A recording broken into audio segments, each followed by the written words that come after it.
Hopes and fears for your DB pension in 2024. Okay, so today we're going to be covering off what you could potentially expect from your DB scheme, and for some of you looking to potentially complete a transfer out, maybe a little bit of information which you might find educational and informational. So over the course of 2024, we're now getting towards the half point of the year, just over the quarter point. We've seen not that much variation in terms of pension transfer DB values over the course of the start of the year. This is because gilt rates in the UK, the 20 and 30-year gilt rate, have remained relatively constant. Now, over the remainder of 2024, obviously I do not have a magic box, but I do not expect to see huge changes in CETV transfer values for the remainder of this year. In order for that to happen, the UK 20 and 30-year gilt rate would need to move dramatically, which means the UK base rate would also need to move dramatically. Now, do I think the UK government's going to move the base rate of 5.25% dramatically over the course of the year? No, I don't. And possibly they might go on hold for further until the point they reach and they say, right, we're going to start bringing down the UK base rate. Once they start bringing down the UK base rate, 20 and 30-year gilt rates would also typically look to come down as well. But I don't see that happening particularly anytime soon. The Fed has obviously already gone on record with their hold last week. So for anybody out there looking at their CETV and thinking, right, is it a good CETV amount? Do I want something higher, lower? What am I willing to accept? I don't think you're going to have a huge variation over the course of 2024. Possibly over the course of 2025, 2026, 2027, if the UK government were able to get inflation under control, they can then start easing the base rate in the UK, which would start easing the 20 and the 30-year gilt rates as well. It's not an exact science, it's basically how it works. So what you have to ask yourself is, the CETV value that you're looking at with your DB scheme, I would always advise people to try to remove yourself from thinking this is the only factor of completing the defined benefit pension transfer. Once here at Cameron James, if you wanted to get authorised and regulated DB pension transfer advice, once we introduce you to our authorised and regulated pension transfer specialist, a third party that we work with, they will clearly educate you and help you understand that it's not just the CETV value that is important.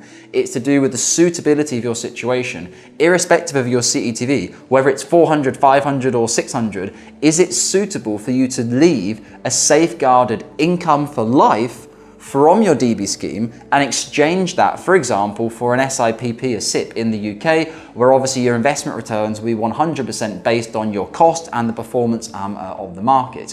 For many people, that might not be suitable for them. The majority of the reports that we see come back as part of the two-advisor model here at Cameron James, we advise on the solutions, we advise on the underlying portfolio, we don't advise on the suitability of the DB transfer. The majority of times when we see the DB suitability report written by the PTS, it comes out as a negative report. And that is effectively the PTS saying, why would you give up this guaranteed safe income, safeguarded, guaranteed income for life in comparison to something which is non-guaranteed? It's extremely difficult for them to put on record to say, yes, we think you should go ahead and do that. So obviously for many of you might be thinking, well, why does anyone complete a DB pension transfer? For numerous reasons.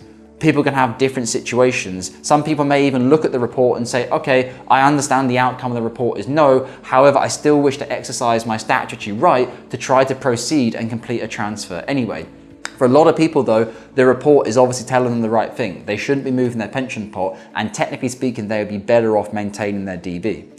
This is where it gets interesting though, because there's technically speaking, which is based down on financial matters. And whilst the pension transfer specialist does have to take into account soft facts and your situation, what you want to achieve, a lot of clients feel like their soft facts and their personal opinion is not given enough weighting in the decision.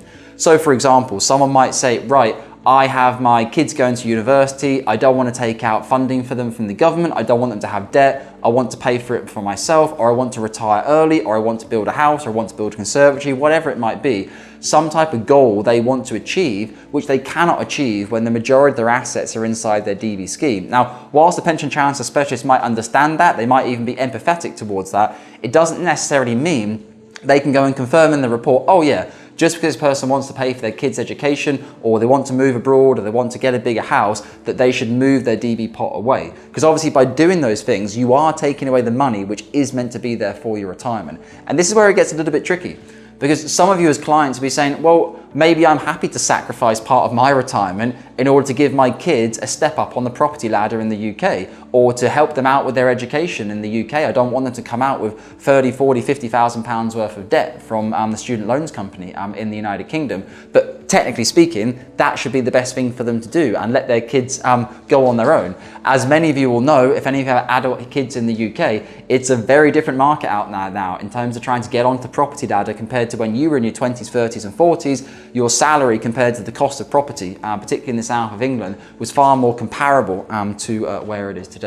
So as always, if you have any questions about CETVs, let us know. You can book in for your free initial consultation with us. You can send over a copy of your CETV. We can look through the CETV with you. We can talk about the information inside it. And obviously, if you want to proceed to get authorized and regulated advice, we will put you in touch with a pension transfer specialist who will advise on the suitability of completing your pension transfer or not. If you have any other questions about DBs though, just let me know. And as always, take care of your UK pension assets.